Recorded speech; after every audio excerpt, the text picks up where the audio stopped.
So I saw a video of a coach. I'm sure he's a club coach.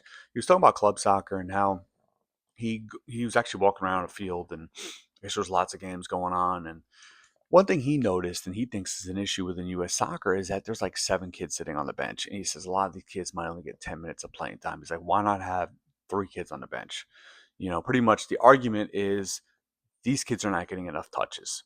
I even saw one of the comments, and it's kind of interesting, could be true.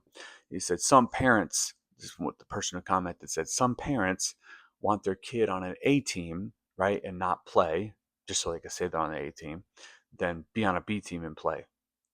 I'm sure that's the case in some situations, but I thought that was an interesting take and probably true.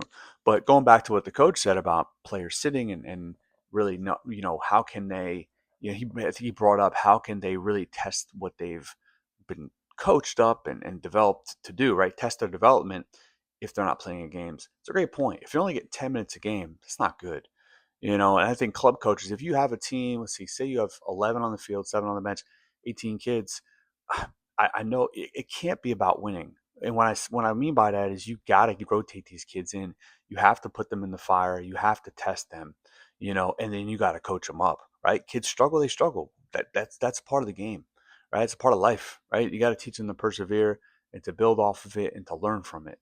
That's the only way you're really going to develop players. Practice develops them to a degree, but they got to go out, play in a game, deal with some pressure, and as a coach, that's where you have to really help them, right? They struggle, but you got to help them move through that. So it's a great point, though. Like, in order to get proper development, players need to be tested in games. Playing a few minutes a game because the better half of the team or whatever is playing is not good.